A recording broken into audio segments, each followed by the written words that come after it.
Sud Radio Berkov dans tous ses états. Le face-à-face. Révolution par les territoires. Il y avait longtemps qu'on ne parlait plus de révolution, remarquez, on parlait que réforme, vous savez.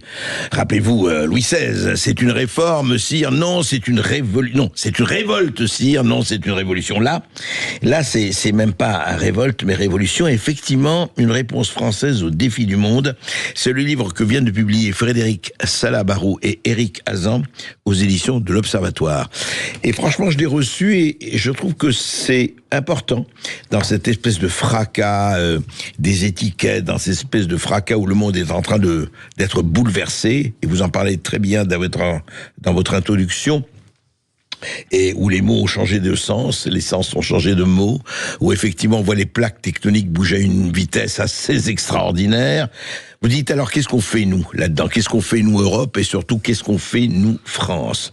Bonjour Éric Hazan. Bonjour André Berkov. Alors vous êtes expert en transformation numérique, vous êtes donc co-auteur avec Frédéric Salabarou de cette révolution par les territoires qui vient de paraître encore une fois aux éditions de l'Observatoire, ce qu'on dit, et puis effectivement, vous posez la question, d'ailleurs, vous commencez par parler par le désarroi, c'est vrai que les gens ne savent plus où ils habitent, au sens presque proche du terme, perte des repères, transformation totale de l'économie, vous remontez d'ailleurs assez loin, vous parlez du Sud global face à l'Occident, des BRICS, des USA face à l'Europe, et puis vous parlez de quelqu'un, de Simone Veil avec un W bien sûr, la philosophe, et parler du réenracinement, et qu'est-ce qu'on peut faire aujourd'hui? Alors, effectivement, aujourd'hui, alors qu'un humoriste hongrois disait il n'y a pas si longtemps, Dieu a créé le monde, aujourd'hui c'est les Chinois, qu'est-ce que nous on peut faire là-dedans? Quelle est votre voie de sortie? En tout cas, il n'y a pas de remède miracle, d'ailleurs vous ne prétendez pas avoir un remède miracle, mais vous dites on peut faire quelque chose, l'horizon n'est pas totalement bouché. Alors qu'est-ce qu'on peut faire?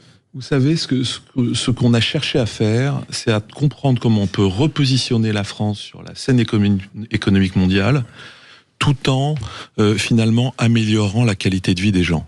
Mmh. Et ça part d'un diagnostic et d'une conviction. D'abord, le diagnostic, c'est la souffrance. C'est le sentiment de déclassement des classes moyennes. C'est la perte de sens du travail. C'est finalement la relégation de ces classes moyennes dans les territoires. Donc cette souffrance, finalement, on l'a diagnostiquée comme beaucoup, mais on se dit qu'il y a peut-être une opportunité historique avec la technologie, avec les mutations du travail, d'utiliser tout cela pour redonner de l'autonomie réelle au territoire, redonner du pouvoir politique aux gens, de la proximité sur les services du quotidien, et faire en sorte qu'il y ait un vrai projet local où les gens finalement reprennent leur destin en main et peut-être reprennent un peu espoir en la démocratie.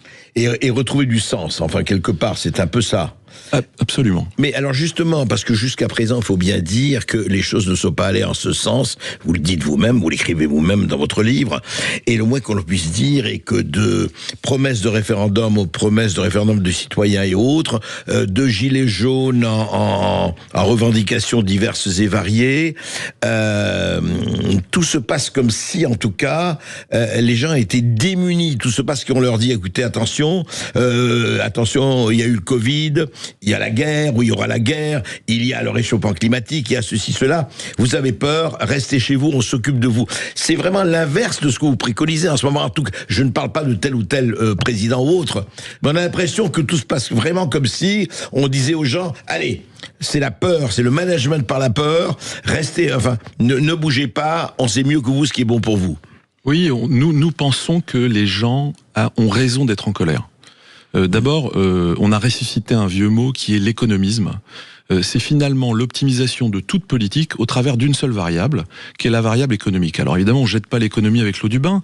On pense que dans le capitalisme a sorti les gens de la misère dans les 250 dernières années un peu partout, formidable. Mais on a optimisé un peu tout, c'est-à-dire le développement local, l'aménagement du territoire, mais aussi toute politique sociale et culturelle au travers de cette variable d'optimisation de l'économie. Et ça, c'est insuffisant. Et donc d'ailleurs, quand on regarde finalement ce que disent des sociologues comme Marc Augé, ils disent les territoires sont devenus des lieux de passage. Donc c'est un peu comme si les citoyens regardaient passer devant eux des semi-remorques, etc. Comme si on avait pulvérisé leur lieu, pulvérisé les racines culturelles et sociales. Et c'est ce qu'on a fait d'ailleurs. C'est ce qu'on a fait. C'est ce qu'on a fait. On n'a pas fait ça avec malveillance. On a fait ça parce qu'il fallait recréer de la croissance depuis les années 80 et on a oublié qu'il n'y avait pas qu'une seule variable à optimiser et qu'il fallait que les gens puissent être enracinés. C'est d'ailleurs ce que dit Simone Veil que vous citiez en introduction. Elle a écrit ce livre, L'enracinement, en 1943 à Londres pour le général de Gaulle et elle dit en fait les ouvriers, le peuple, les classes populaires, évidemment les classes moyennes dont on parlera sans doute tout à l'heure, ont besoin d'être enracinés parce que sinon, le capitalisme qui a des qualités, en fait, pulvérise les racines des gens. Et d'ailleurs, vous mettez le général de Gaulle au centre du village, j'allais dire, et non pas l'église, mais enfin l'église gaulienne, le genre du village, où vous rappelez que ça a été très important, lui, au sortir de la guerre, au sortir de 45-46, l'ardente obligation du plan, il fallait reconstruire tout ça, les 30 glorieuses, et vous dites à ce moment-là, il a fait ce qu'il fallait, il a fait le job, on peut le dire. Oui, absolument, mais on revient aussi à De Gaulle en 69. Parce qu'au moment où il s'en va finalement, il cherche à faire passer une réforme qui est une des premières formes de décentralisation. Et il parle d'ailleurs de malaise des âmes. Et finalement, le malaise des âmes ne s'est pas complètement, et ça vous aura pas échappé, complètement résorbé. Et donc, dire, oui. Voilà.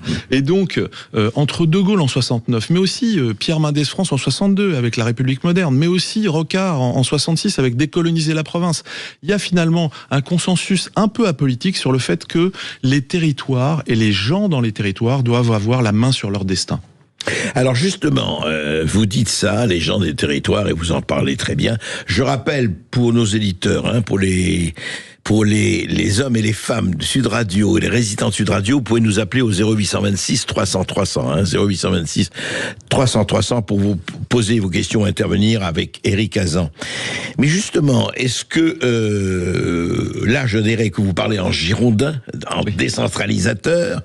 Simplement, il faut bien dire que la tendance forte, De Gaulle lui-même, d'ailleurs, n'y a pas échappé, mais beaucoup avant De Gaulle et après aussi, les Jacobins ont quand même du grain à moudre, c'est-à-dire que la centralisation ne s'est pas arrêtée en France. Pourtant, justement, je voulais vous avoir votre avis. Il y a eu en 82-83 les fameuses lois de décentralisation, mais est-ce que, et c'est la question que je me posais en lisant votre livre, où il y a vraiment beaucoup de choses et que je recommande, votre livre, est-ce qu'il n'y a pas eu la prolifération de petites baronnies, de petites royautés, qui en fait n'ont pas donné le pouvoir au territoire au vrai sens du terme, mais ont peut-être multiplié le millefeuille, ou en tout cas l'épaissi en petite souveraineté?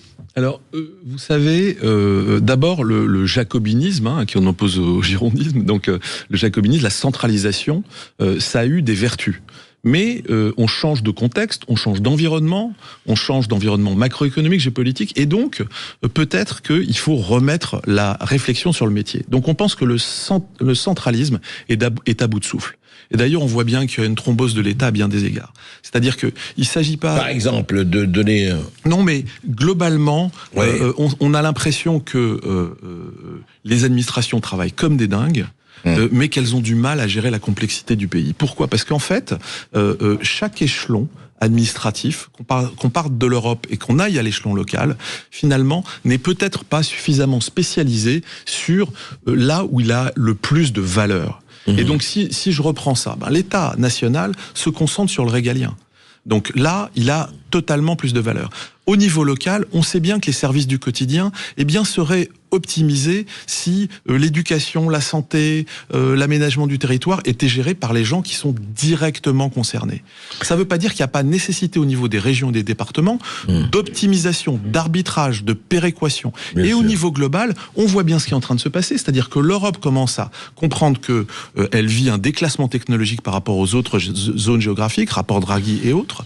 et qu'elle a besoin d'investir dans la défense, d'investir dans la technologie. Donc là, il y a un vrai travail pour que l'Europe nous rende compétitifs en collaboration avec l'État national. Donc un peu comme les 4 chevaux de Ben-Hur au début du film, à la fin du film, pardon, on est obligé de répartir finalement les différents échelons. Chaque cheval ayant sa spécificité. Voilà, sa spécialité, son impact. Oui. C'est ça qu'on doit faire. Et c'est ça qui nous manque. Mais alors justement, parlons-en. Comment peut-on le faire? C'est-à-dire, quand vous dites, rappelons d'ailleurs, c'est important sur la base.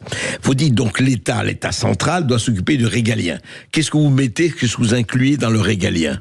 La diplomatie, la compétitivité du pays, l'économie, mais l'économie, on a besoin aussi de développement économique local. Donc, vous voyez, l'idée c'est pas d'exclure l'État, et d'ailleurs sa vision stratégique doit inspirer le pays. Souvent d'ailleurs, c'est ce qui est important. Ouais. L'État doit donner la vision stratégique, et ensuite il doit y avoir des façons différentes mais coordonnées de pouvoir déployer cela. En fait, ce qui se passe, c'est qu'on peut pas tout à fait rester dans un système où les territoires se voient confier une partie des compétences et où l'État continue de définir des objectifs et les moyens en conservant la main sur les moyens. C'est un petit peu ça qui se passe. Et donc, pour le moment, pour le moment, la situation réelle de la France, c'est que c'est l'État qui tient pratiquement. Oui, c'est pas encore une fois, c'est pas de la malveillance. C'est juste que à un moment, les solutions seront mieux trouvées au plus proche des problèmes des gens.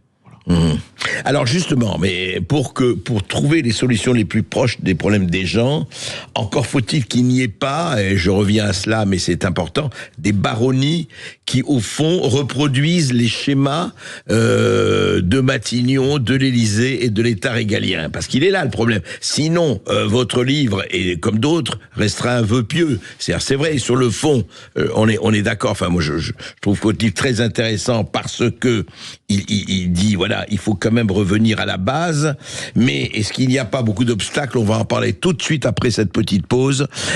Quels sont effectivement le moyen de passer de ce souhait, et de ce souhait important, à l'actualisation, à l'incarnation? Comment peut-on faire? Parce que c'est là le problème. Sud Radio Berkhof dans tous ses états, midi 14h. André Berkhof. Et nous sommes avec Éric Hazan, qui a écrit avec Frédéric Salabarou « Révolution par les territoires, une réponse française aux défis du monde » aux éditions de l'Observatoire. Mais justement, on en parlait, alors, très bien, révolution par les territoires, mais comment? Et c'est vraiment le comment qui est important. L'analyse est très importante, et vous la faites très bien. Mais justement, on parlait des baronnies, on parlait des fiefs, si vous voulez. Alors, et certes, nous ne sommes plus au Moyen-Âge, ni avant la Révolution, mais quand même, est-ce que... pourquoi je vous parle de ça? Juste un mot, Éric Hazan, parce que j'étais dans le Lot, pour pas le nommer, non pas avec le préfet du Lot, c'était un ancien préfet, qui n'était pas, d'ailleurs, qui n'a pas exercé dans le Lot, et qui disait, oui, mais vous comprenez, la décentralisation, c'est très bien, mais nous, on veut agir sur tel ou tel plan, on ne peut rien faire, parce que là, ça dépend du département, là, ça dépend de la commune, là, ça dépend de la région, et puis voilà. Et donc, cette espèce de millefeuille, alors vous dites dans votre livre, il ne s'agit pas d'opposer l'un à l'autre, il s'agit de les réunir. Alors, comment ? Alors, il y a plusieurs choses. D'abord, je réponds sur les baronnies en deux mots, parce que vous avez raison, dans tout système, il y a des qualités et des inconvénients, et quand on dit on va décentraliser, il y a un risque, parce que les humains sont des humains, il y a un risque de reconstitution de baronnies. Et donc là, il y a plusieurs réactions et plusieurs réflexions. D'abord, pour le coup, l'État, les régions, mais l'État aussi, doivent être des cordes de rappel. C'est-à-dire qu'il faut qu'il y ait un contrôle. Il faut que... Presque un contre-pouvoir. Il faut qu'il y ait un contre-pouvoir. C'est-à-dire qu'on donne du pouvoir, mais on contrôle. Donc il y a un contrôle qui doit se faire, et qui est un contrôle national ou régional. Et puis, il y a un autre concept qu'on met en œuvre dans le livre, qui est le fait de rendre compte. Et ça nous paraît extrêmement important. Évidemment, on est pour une forme de décentralisation assez forte, vous l'avez compris, on l'a même appelé hyper décentralisation, mais les citoyens, en plus de participer à la décision, doivent aussi pouvoir, entre guillemets, censurer leurs élites. C'est-à-dire, ils doivent pouvoir, finalement, on doit pouvoir, entre guillemets, chaque élu doit pouvoir venir devant les citoyens régulièrement, présenter, rendre compte compte de la façon dont il a administré les services du quotidien, la santé, l'éducation, etc. Et de quelle façon ça? Est-ce que ça devrait être une obligation, par exemple, annuelle, je ne sais pas? Ça pourrait être une obligation annuelle de rendre des comptes et de publier des comptes. Donc, en fait, et il ne s'agit pas seulement de comptes financiers, vous l'avez compris, mais l'idée, c'est que il faut qu'il y ait une vision stratégique au niveau de l'État, il faut qu'il y ait une vision stratégique aussi au niveau de la région, du département. Donc, que ça soit transparent, que les deals, quels qu'ils soient, disent voilà ce que j'ai fait, voilà ce qu'on a engagé, voilà... Oui, on propose ça, on propose une forme de dialogue, une forme de transparence, une forme de compte, entre guillemets, et puis on propose aussi que les conseillers départementaux et régionaux, en fait, qu'on élise nos deux conseillers, on va dire, locaux, et qu'il y en ait un qui soit à la fois départemental et régional pour accélérer la coordination entre régions et départements.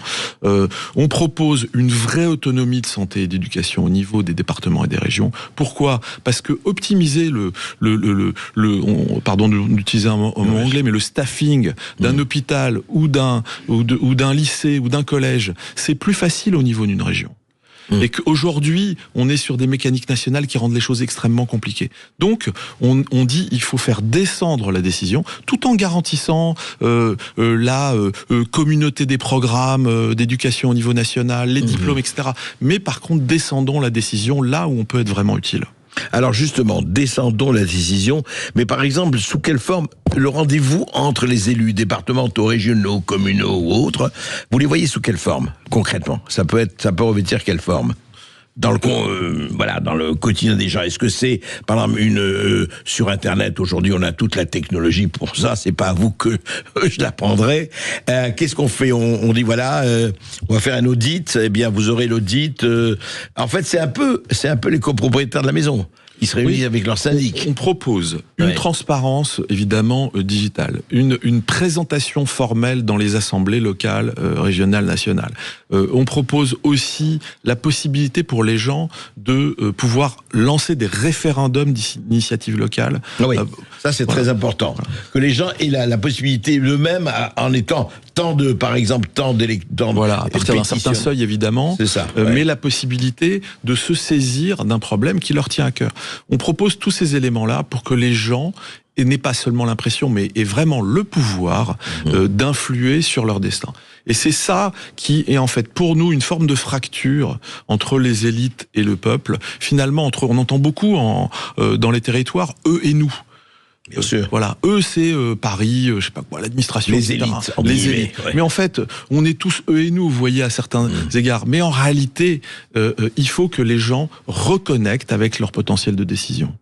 Alors justement, oui, vaste programme, mais c'est vrai, important, mais justement, reconnecte, au moment où vous voyez, on parlait hors antenne, vous en parlez dans le livre, des autorités régionales de santé, les ARS, vous parlez par exemple, on pourrait dire, tous ces problèmes de normes, on va en parler aussi, et puis ces problèmes, je me rappelle avec une discussion qu'on a eue ici à Sud Radio, dans mon émission, où par exemple, on constatait que la forêt, il y a 3 institutions qui s'occupent de la forêt, c'est-à-dire cette espèce de duplication, d'incroyables, je dirais, hologrammes qui se multiplient les uns les autres, avec et pas seulement pour ce que ça donne économiquement, avec les dépenses publiques, vous en parlez dans votre livre. Comment faire ça aussi? Ça fait partie de cette simplification nécessaire. Vous savez, à chaque fois qu'on regarde le millefeuille territorial, y compris à la Cour des comptes, on a l'impression que le problème, c'est les territoires. C'est-à-dire qu'il y a trop de dépenses, etc. En réalité, nous, ce qu'on dit, c'est qu'en décentralisant réellement la décision, on va simplifier. Voilà. Ouais. On va beaucoup simplifier. Parce que la décision va se prendre là où elle est réellement utile. Et ensuite, il y a besoin de coordination, de cordes de rappel, de contrôle, de contre-pouvoir, comme vous le disiez. Mais ça prend moins d'efforts que de prendre la bonne décision au bon endroit. Ensuite, c'est vrai ce que vous dites. C'est-à-dire que quand on parle de social, quand on parle d'action économique, quand on parle de culturel, quand on parle d'aménagement du territoire, et à l'intérieur d'aménagement du territoire, de biodiversité, d'eau, d'environnement, de décarbonation, eh bien, à chaque fois, vous avez quasiment un interlocuteur différent, et parfois 3 interlocuteurs. Et donc ça, on a besoin de simplification, pour éviter que les gens deviennent complètement fous. Parce qu'ils ne savent plus à qui s'adresser. Et donc, il faut vraiment qu'il y ait une vraie délégation de compétences entre les mains des échelons qui sont réellement en charge. Voilà, c'est ça l'idée. Comment, justement, Éric Cazan, On ferait ça comment? Qu'est-ce que ça signifie politiquement de faire ça? Je veux dire, les conseillers ne sont pas les payeurs, mais les conseillers sont ceux qui indiquent la voie. Qu'est-ce qu'on politiquement, je dirais politiquement au sens large du terme, il s'agirait de faire quoi? Alors, vous voyez, je reprends cet exemple des 4 chevaux de baignure. Donc, on reprend les échelons. Voilà. Ouais. À l'échelon local, c'est plutôt le maire, a priori. On a besoin d'un projet local. Donc, un projet local, c'est quoi? C'est un projet qui est fait avec les citoyens et les élus, mais qui embrasse tous les sujets que je vous ai cités tout à l'heure. C'est-à-dire pas seulement un plan local d'urbanisme, mais le plan local d'urbanisme, mais aussi l'aspect social, culturel, etc. Il y a des exemples dans d'autres pays. Nous, on cite pas mal l'Italie dans le bouquin, parce qu'il y a des urbanistes italiens qui ont beaucoup travaillé, qui eux-mêmes parlaient de pulvérisation du lieu, qui ont beaucoup travaillé à Turin, mais aussi à Matera, qui est une ville superbe en Italie, qui était dans la misère il y a quelques années, et grâce au numérique et au culturel, ils ont complètement renouvelé le positionnement. On peut implanter, vous le dites d'ailleurs, le numérique et le culturel, on peut implanter des start-up, ou des sociétés dans n'importe quel endroit. Oui, l'IA, par exemple, l'intelligence artificielle, on en parle pas mal, est une opportunité. L'intelligence artificielle dans les territoires, c'est le moyen de ne pas avoir une deuxième fracture numérique. En fait, il faut décentraliser. D'ailleurs, il y a un rapport au Sénat qui vient de sortir qui dit exactement ça. Donc, l'idée, c'est qu'à l'échelon local, il faut qu'on ait un projet local. Voilà, ça commence comme ça. Au niveau des régions et des départements, il faut qu'on organise les services publics du quotidien, mais qu'on les organise à cet échelon-là. Donc, il nous faut un vrai pouvoir réglementaire au niveau des régions et des départements, et il s'agit d'avoir une autonomie forte, avec, encore une fois, des contre-pouvoirs, mais une autonomie forte sur la santé, l'éducation et le développement économique. Voilà. Et ça, il y a un certain nombre de régions et un certain nombre de départements qui font ça un petit peu sans le dire. C'est-à-dire qui disent, voilà, ils discutent entre communautés de communes, régions, départements, ils disent, voilà, je te délègue cette compétence. D'accord. Voilà. C'est toi qui vas faire. Ils se disent, voilà, toi tu gères ça et moi je gère ça. Ouais. Ils s'arrangent bien. Mais l'idée, c'est justement d'utiliser ces bonnes pratiques qui existent partiellement et de les généraliser. Et puis ensuite, on se le disait, l'État, c'est vraiment le régalien, mais aussi une idée de déconcentration des administrations, parce qu'il s'agit de revitaliser les territoires en mettant des compétences. Et puis d'ailleurs, le travail hybride et la technologie peuvent nous aider aussi à ça, on le dit dans le livre. Et puis là, quand on remonte à l'Europe, on est plutôt sur la politique industrielle, l'innovation, la compétitivité, et peut-être un petit peu moins sur les normes. Voilà. Ouais. Alors ça, c'est les quatre chevaux, non pas de l'apocalypse, mais de Ben-Hur.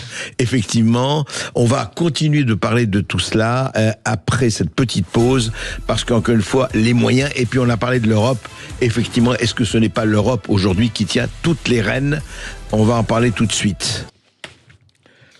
Et ce manque de repères, et ce manque effectivement de savoir où on va et d'orientation, ce dont on parle aussi Frédéric Salabarou et Éric Hazan dans Révolution par les territoires. Nous sommes avec Éric Hazan, et justement Éric Hazan, on parlait en perte de repères, etc., parce que ce que vous désignez là, c'est quand même une certaine classe moyenne.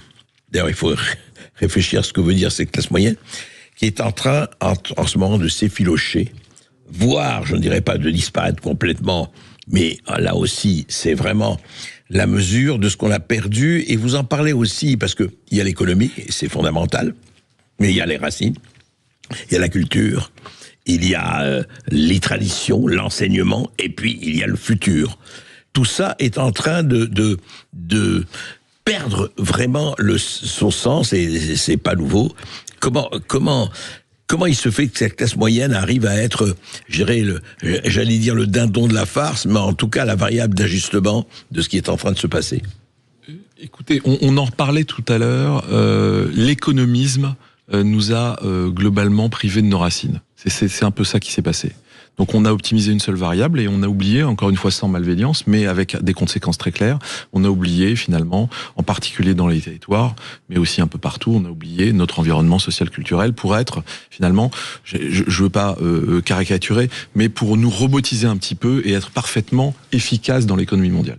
Donc c'est bien d'être efficace dans l'économie mondiale, mais la mondialisation, la science sans conscience, comme disait Rabelais, ça n'est que ruine de l'âme. Oui, sauf qu'on n'est même pas efficace dans les mondialisations. Alors, On peut pas dire que la France soit aujourd'hui, hélas, elle l'a été, mais aujourd'hui, c'est pas le cas. Alors c'est un choix plutôt global dans tous les pays développés. On l'a été. Effectivement, en France aujourd'hui, on est 4 fois moins productif que les États-Unis. On est globalement, on a connu on a notre poids dans le PIB mondial a été divisé par 2 dans les 40 dernières années. Donc il y a quand même un déclassement du pays d'un point de vue économique et d'un point de vue puissance. Bon, une fois qu'on s'est dit ça, on a beaucoup de ressources. On a beaucoup de richesses, on a beaucoup d'atouts, sans compter qu'on a, par exemple, si on parle d'intelligence artificielle, on a énormément de scientifiques de très haut niveau en France qui sont français. Il suffit de regarder les articles sur le sujet qui sont publiés aux États-Unis, vous verrez qu'il y a 5 noms français. Donc on a un contexte, on a énormément de ressources ici.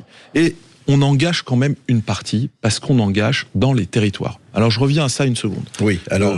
D'abord, vous disiez tout à l'heure qu'il y a cette souffrance, et donc nous, dans le livre, on parle pas de classe moyenne, on parle de classe majoritaire, parce que finalement, le sel de la démocratie, c'est les classes populaires et une partie des classes moyennes. Bien sûr.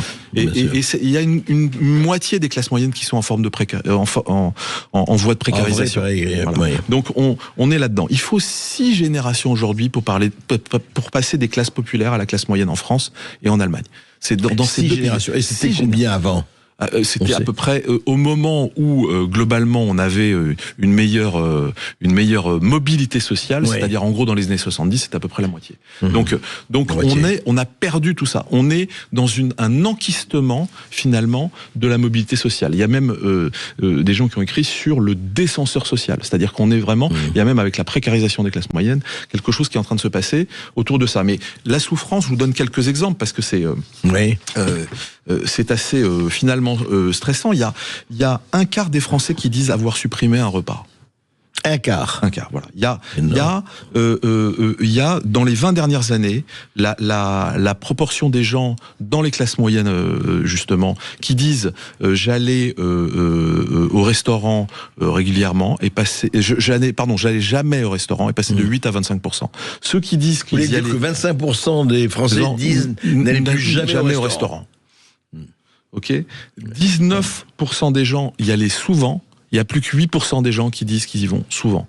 Hein, c'est pas la livraison à domicile qui fait bouger ces lignes-là. C'est vraiment les difficultés. Et il y a à peu près, dans les 20 dernières années, encore une fois, 23% des gens, il y a une vingtaine d'années, disaient moi, je fais attention je renonce à des soins médicaux, ce qui est déjà beaucoup. Maintenant, on est à 30%. Voilà. Donc énorme. Ça, c'est la souffrance des classes moyennes.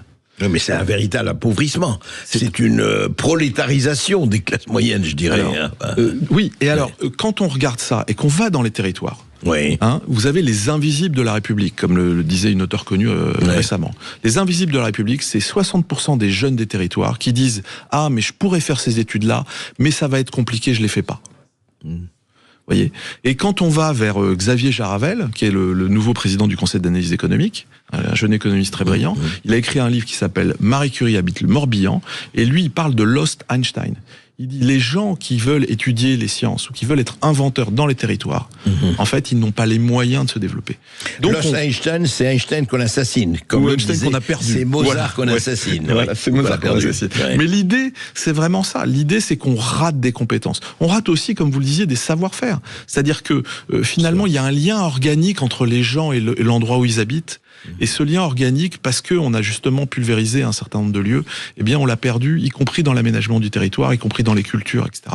Donc voilà, il s'agit c'est pas un repli identitaire stupide ce qu'on propose, c'est vraiment un réenracinement des gens. Les gens ont droit à une bonne vie là où ils vivent. Oui, en fait, et puis ils sont obligés de partir alors qu'ils n'ont pas forcément envie de partir, quoi. Voilà. C'est ça aussi, oui. Et nous pensons qu'il y a une opportunité historique, grâce à la technologie en particulier, de recréer, finalement, de revitaliser les territoires. Ce que vous voulez dire, alors, si je comprends bien, Éric Hazan, ce que vous voulez dire avec Frédéric Salabarou et votre livre, Révolution par les territoires, vous voulez dire qu'on peut, aujourd'hui, créer énormément d'emplois, quand je dis emploi, pas au sens économiste du terme, mais emploi au sens existentiel du terme, dans territoires qui sont considérés comme des déserts médicaux, déserts d'emploi, déserts de ceci, déserts de cela, et vous dites qu'on n'a pas mis assez la technologie, la modernité technologique au centre du village, c'est le cas de le dire. Moi, je discutais avec un maire d'une ville que je vais pas citer, mais qui est une des 235 sous-préfectures de France. Hein, Une des 235 sous-préfectures. Voilà. Ouais, et il me disait, moi, je suis prêt à accueillir un data center. Donc, voilà. Donc on dit que il va y avoir des rappelez data center. Un data center, c'est-à-dire un endroit où on stocke des données pour pouvoir faire du numérique, de l'intelligence artificielle. Moi, j'accueille un data center demain. Voilà. Et donc, on a besoin de cette décentralisation globale, y compris technologique.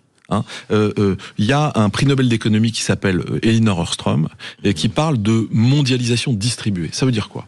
Ça veut dire que on décentralise, y compris la technologie, on décentralise le pouvoir, on décentralise la politique pour que les gens puissent avoir effectivement des emplois et une vie économique localement. Et on peut le faire aujourd'hui. Et ça, vous dites très franchement, parce que c'est très bien, c'est faisable ?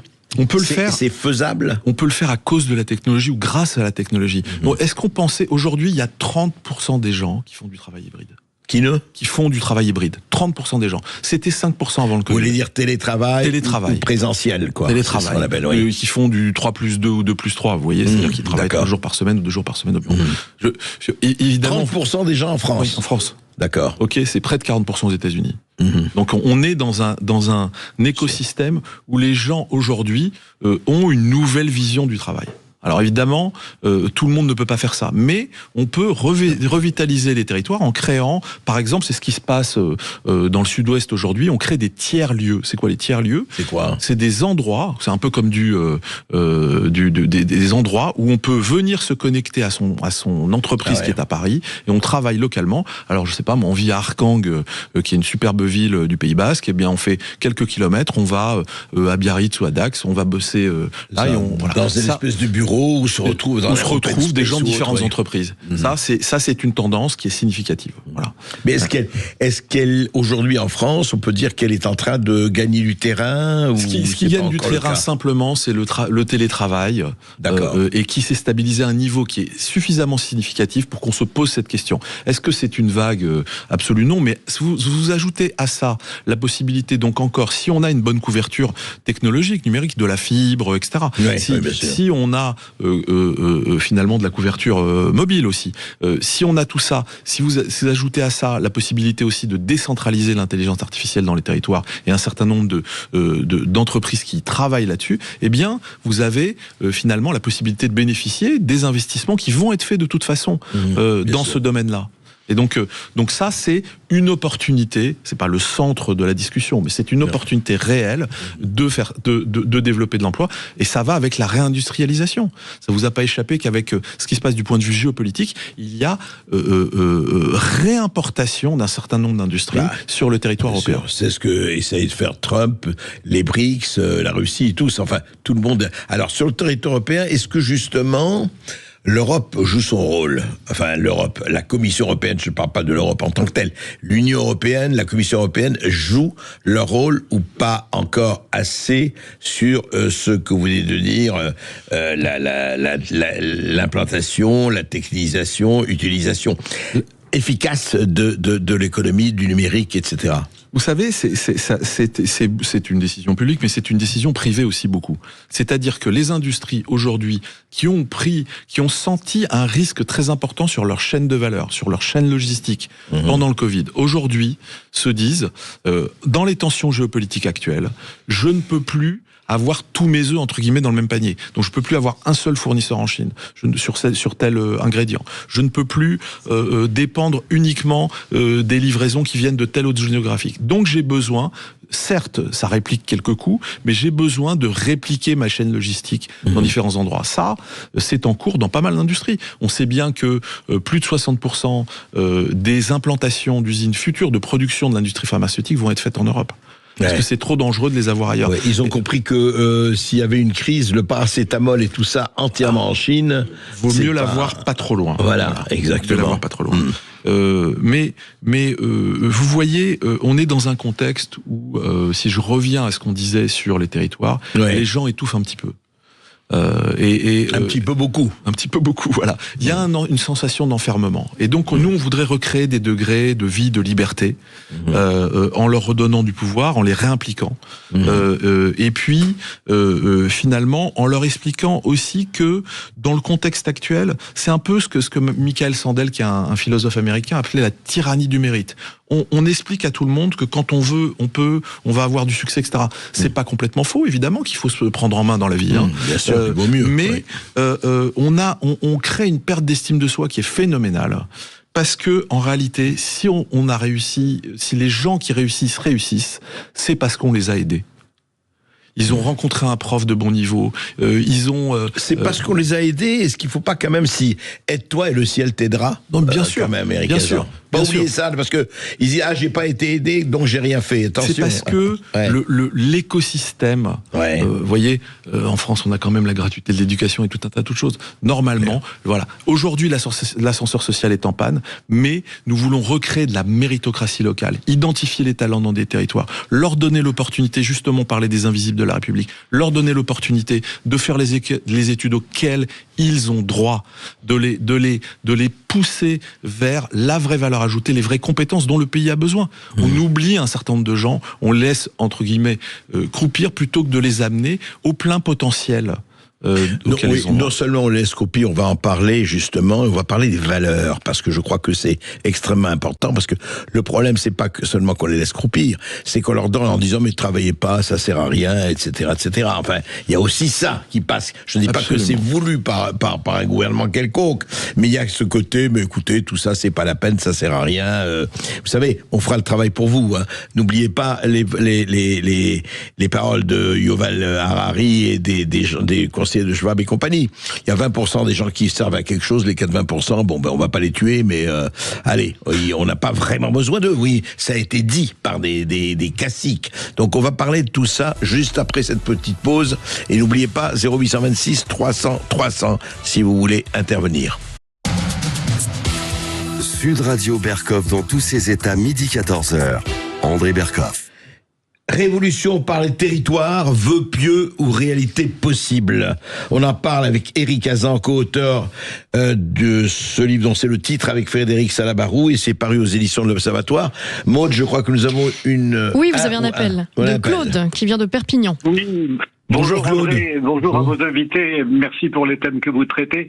Moi, je partage tout à fait ce qui a été dit. Une de mes dernières fonctions quand j'étais actif, c'était justement le développement économique local. Donc je comprends tout à fait, mais je voudrais simplement ajouter un regard en disant, tout à l'heure, votre intervenant a parlé de chacun doit pouvoir accéder aux formations auxquelles il peut prétendre, etc.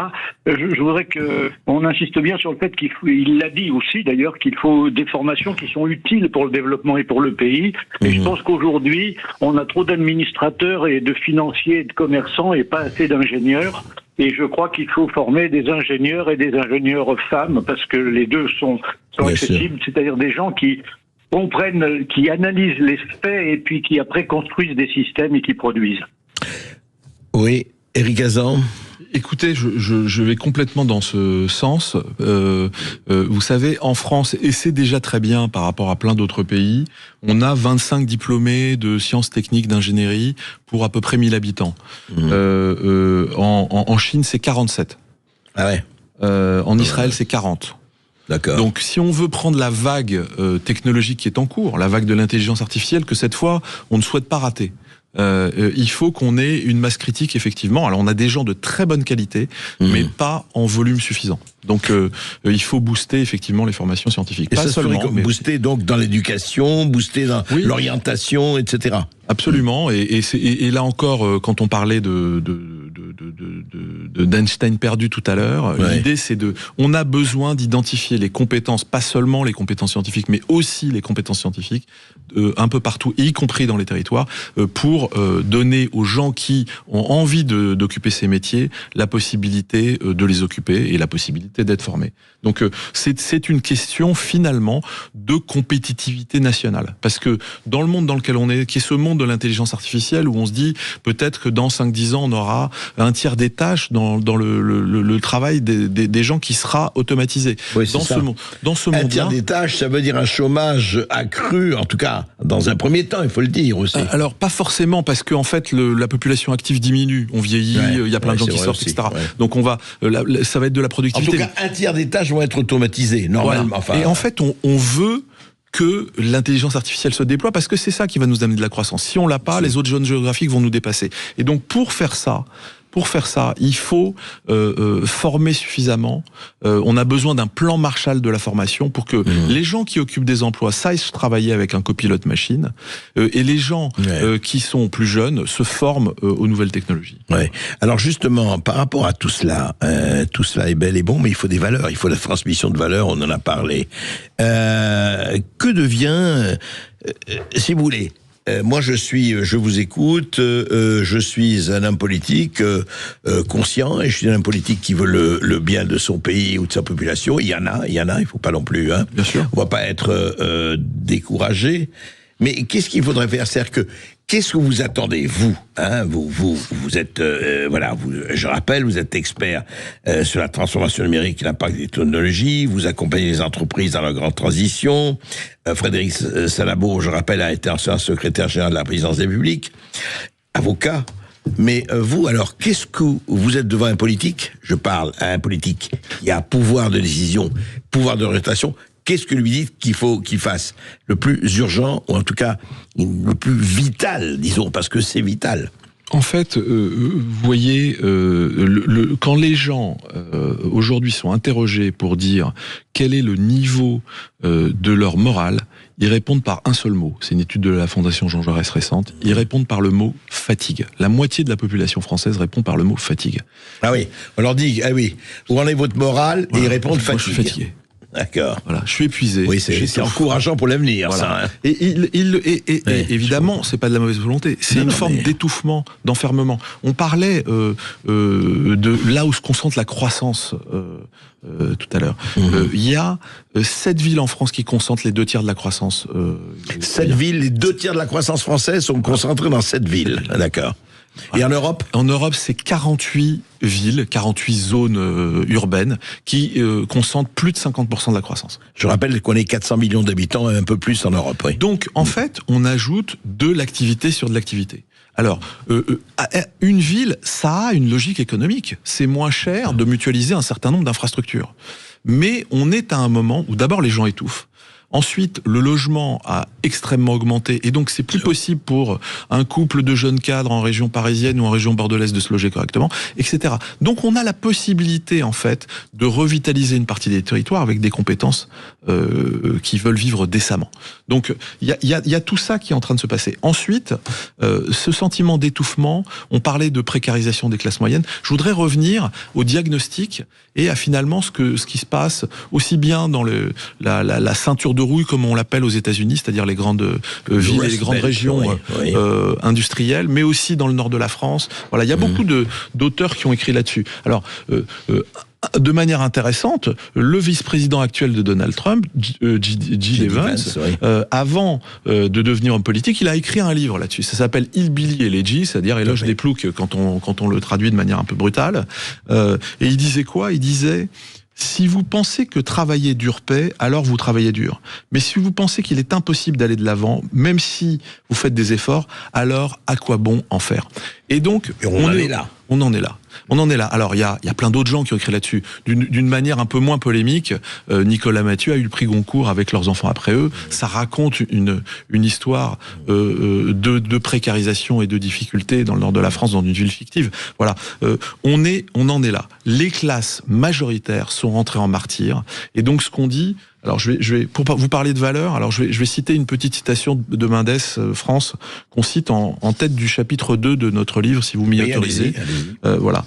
Parce qu'elle dépend essentiellement de la volonté des citoyens, parce qu'elle suppose un effort permanent, la démocratie n'est jamais acquise. Et c'est donc, clair. Si vous voulez, le message, entre autres, du livre, c'est de dire, il faut écouter. Voilà. Il faut écouter et puis il faut agir. Et il faut agir. Encore une fois, sinon si on se contente d'écouter, comme vous dites, le temps passera et on se demandera où on est parti. Je voudrais dire justement, il faut lire ce livre, mais je crois que c'est adressé aussi aux lecteurs et aux hommes et aux femmes politiques, pas seulement politiques, à l'élite. Parce qu'il faut rappeler à l'élite aussi qu'elle a des droits, mais qu'elle a aussi des devoirs. Et qu'elle n'a pas à s'enfermer dans sa cage dorée, ou plus ou moins dorée. Et je crois qu'effectivement, si révolution il y a, parce que vous parlez, vous, d'une révolution paisible, et vous la souhaitez, nous aussi. Mais si elle n'est pas paisible, elle sera peut-être autre et ce sera peut-être beaucoup plus violent. Ce n'est pas ce qu'on espère. Voilà. Merci Éric Hazan. Et je rappelle donc, Révolution par les territoires, une réponse française au défi du monde, pardon, pas au délit du monde, mais enfin aussi aux éditions de l'Observatoire. Et encore une fois, imagination, action et réaction. Et pour écouter cette émission, rendez-vous sur le site internet de Sud Radio, sur YouTube, sur Spotify. Et puis n'hésitez pas à suivre André Berkoff sur ses réseaux, notamment X et Instagram.